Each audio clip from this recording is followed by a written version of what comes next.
Hello, welcome back to Tactical Airsoft. In today's video we're going to go over my opinions, top 5 useful attachments for your Airsoft Riff. I'm going to start at number 5, work our way all the way up to my number 1. So let's make a start. Number 5, tracer units. So this one looks like a suppressor. I bought it for a reason. I bought it to be a suppressor. Obviously the fact it's a tracer unit also comes in handy. So the good thing about tracer units is you can use them for tracking your shots if you're using tracer rounds. Really good in CQB, really good if you're playing outside in the dark. If you're in light conditions where the sun's out, tracers aren't the best option. You can't always see them, but when it's low light or you're inside, really good. That's why the only reason why I've put it down at number 5 is just because you can't always see them. But if you get them to look like this is an ASG tracer, really good mock suppressor at the same time. So yeah, number 5, tracers. Let's go on to number 4. Number 4, it was between tracers and number 4 for who's going to hit number 5, just because with it getting summer, sun starting to come out, that's what's put tracers at number 5. So number 4, slings. Obviously mine's always on my vest. Slings are perfect for everything. When you're mid-game, if you've got a sniper or a DMR, you need to change your sidearms, just drop it, let it hang, pull out your sidearm, not have to be worrying about holding your primary and your secondary. My DMR, I've just got on a single point from a vest. It's bang on for pre-games when they're doing the briefings, when they're doing the after-game briefings. Hang it there, let it hang, don't have to worry about holding it.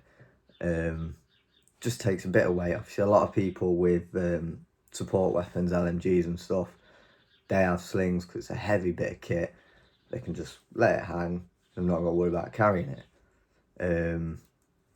So yeah, sling, number 4. Number 3, we've got flashlights and lighting equipment.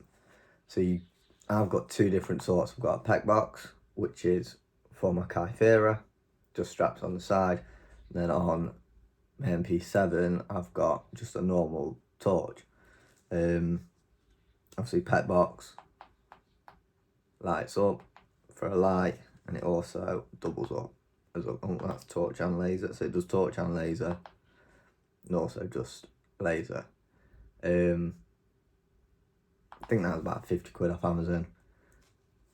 Does everything I need to do. Looks part on the gun, and also for when I'm clearing rooms and stuff like that, or going into a dark room, it lights up. So obviously,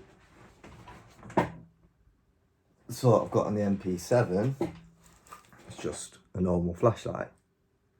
So this one I've got set just near the foregrip, so I can press the button. It's not not having to overstretch for it or anything like that. Whereas the pec box, I've just got a little pressure point that plugs in the back there. So going from flashlights, which is where this comes in, number 2, foregrips. To me, a foregrip is mega useful. It makes holding the gun a lot comfier. You've got a lot more movement, a lot easier to move. You get different sorts, obviously. So on the MP7, this is permanent fixture, just folds up and down like that.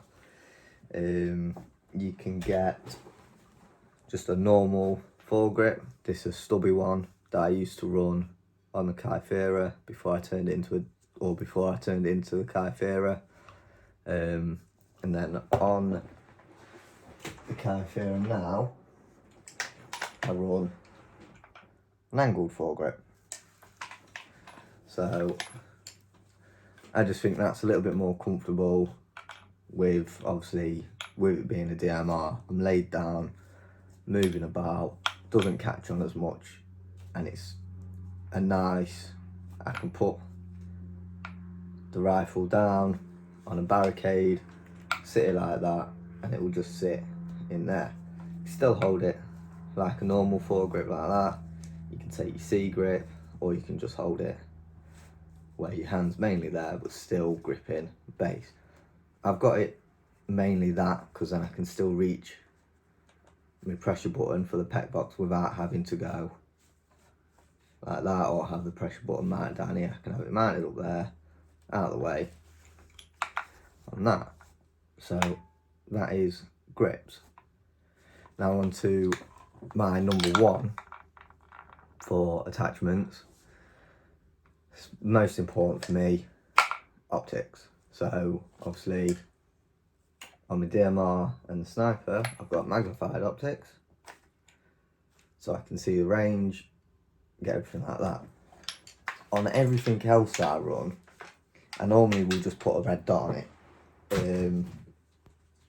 I would never not run a gun with a red dot on it, just because it's a lot clearer, it's a lot easier for target identification, and it gives you a lot clearer of where you're shooting. When you're using your flip up iron sights, it can sometimes block a little bit of your view, anything like that.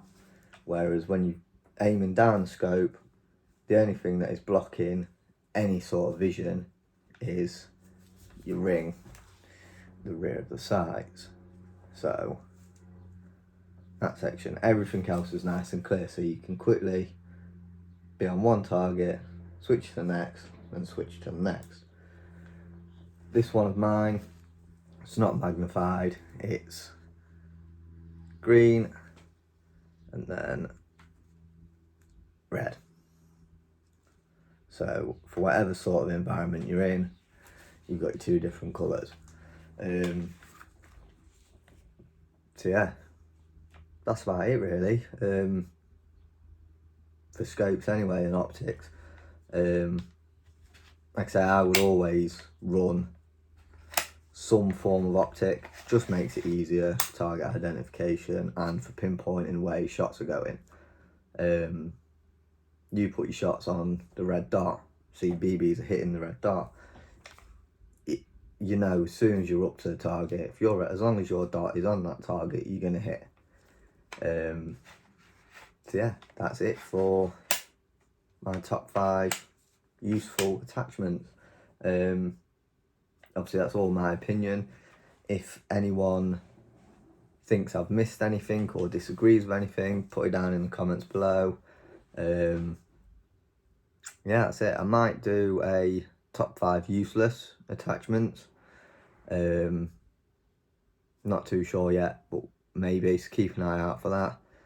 So yeah, check out TeamAirsoft, that's my team's channel. We post all gameplay clips, stuff like that. We've got between me and Adam, we're doing a AAP01 upgrade series, so we've both bought a completely stock AAP01, and we're just going to go through, upgrade it, go from there with it.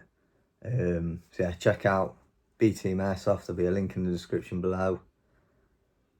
That's about all I've got to say, so make sure to like, comment and subscribe to keep seeing all more content coming through, and enjoy Airsoft. Peace.